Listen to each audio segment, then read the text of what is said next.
Hey there everyone, it's RetroKaizer here and welcome to today's video. And in today's video, I'm addressing something which of course, yet again, I'm very late to. I'm sorry, I was really busy in real life. You know how it goes, the same old story.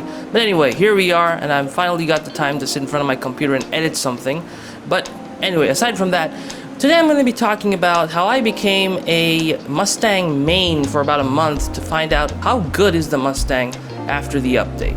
Now, not only did the Mustang GT500 get a kit upgrade, it also got a sort of a performance upgrade as well, because the old Mustang, well, it had its fair share of problems. Now, the old Mustang didn't even want to pull properly, it didn't have enough acceleration, it used to handle like it was bogus, and it didn't have the power of a Mustang. It used to feel like an underpowered mule compared to the GT500 right now, because this Mustang, it feels like a totally different built machine, which is for racing.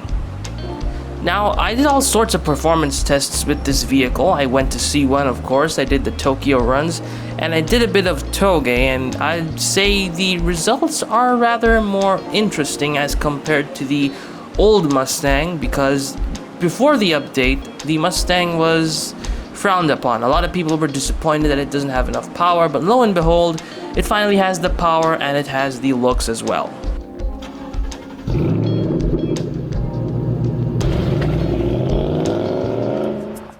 Now, me being a pure Mustang main, I decided to go up against a Mark IV Supra with the Mustang, thinking that my Borla exhaust system would give me about 1,000 horsepower, but well, it didn't. Now, aside from the jokes, talking about the performance of the vehicle in Tokyo City, well, as you can see, it's pretty drift happy. It likes to slip because it has a fair good amount of power than before, as you can see over here. It also has a proper supercharger and a supercharger whine as well.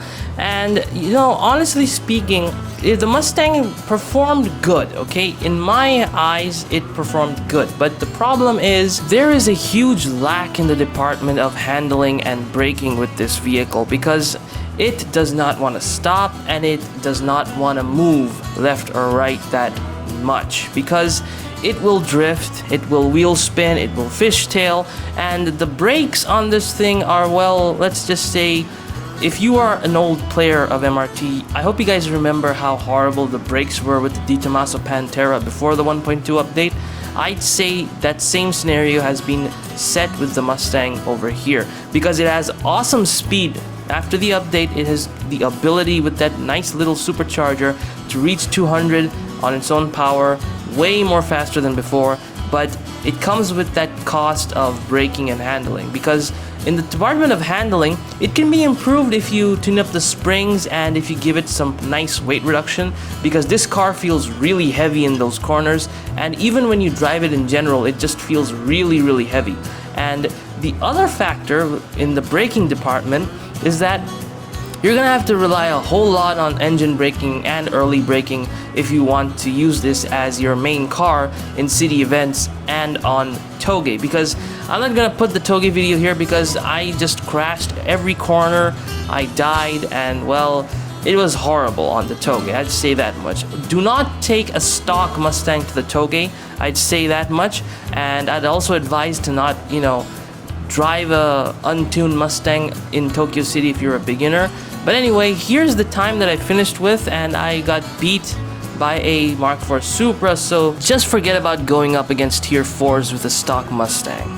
So that's basically how the Mustang performs in Tokyo City, and well, I did use it against other vehicles and I did win against some tier 3s, but against tier 4s, do not even take this near those tier 4s in stock form. And if you're a beginner and if you're planning to get this car, practice properly with it and then eventually tune it, because it will not be that good if you keep it in stock form, because it will have lots of problems with handling and braking.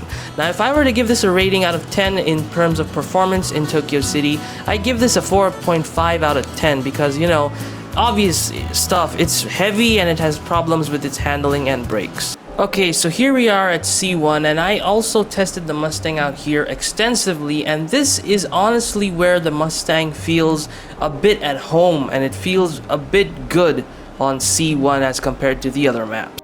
So on C1, the first thing which is going to be really apparent to all you guys is how nicely the car accelerates. Now, the car reaches the 200 plus mark with ease. If you compare it to the old version of the Mustang, it didn't really have that kind of capability to hold speed or even reach 200 that fast. But now the Mustang reaches 200 plus real fast. And the other thing which really surprised me is that the car has a really good ability to hold speed. As compared to before, the car actually holds speeds, and it also holds speeds properly when you're going uphill. Now, before, the Mustang used to suffer from that problem, is that when it used to go uphill, it started to lose speed, and if you hit the brakes, it would lose a lot of speed.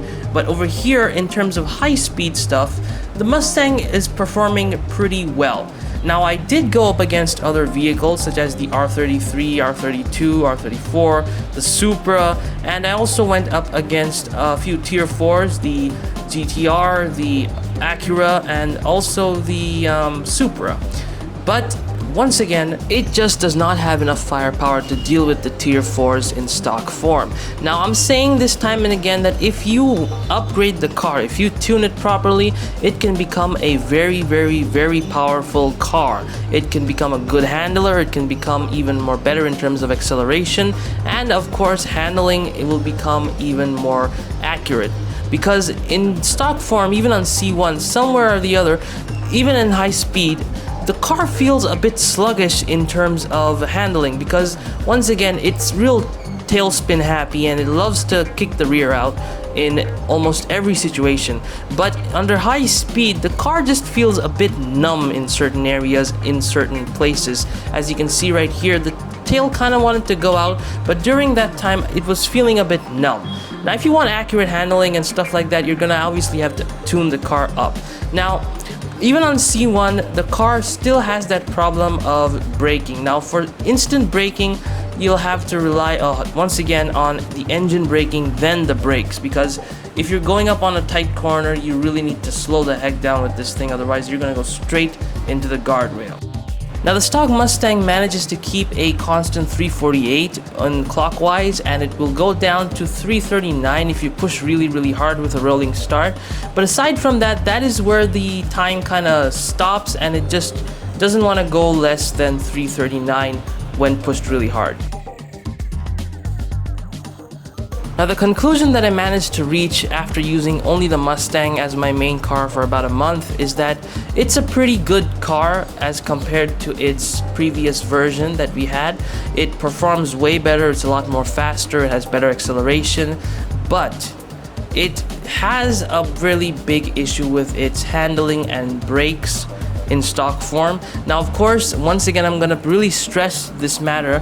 Then that matter is that if you tune this car, it can become an absolute weapon. If you don't tune it and if you keep it in stock form, it's gonna put a whole lot of trouble in front of you. You can use it, but it's gonna be pretty tiresome, it's gonna be lacking in a lot of departments, and it's not gonna feel as good as it would in a tuned form, because it would feel a whole lot more responsive, a whole lot more faster, and a whole lot more better to control if it were tuned properly. So I'd suggest if you want to buy this car, use it for C1 mainly, because it's really good on C1, and in stock form it doesn't perform nicely at all on Otsuki or Tokyo City, so I'd suggest tune it up first and then think about going to Tokyo City or Otsuki. So that is it for this video, everyone, and thank you all very much for watching and giving me your time. I hope this video was informative, and once again, thank you for 1,500 subscribers. We're 1,500 strong, and I hope that we can reach 2K soon. And if you liked this video and enjoyed it, do hit the like button and subscribe so that you don't miss any of my uploads. So this is RetroKaizer signing out, and I'll see you guys in the next video.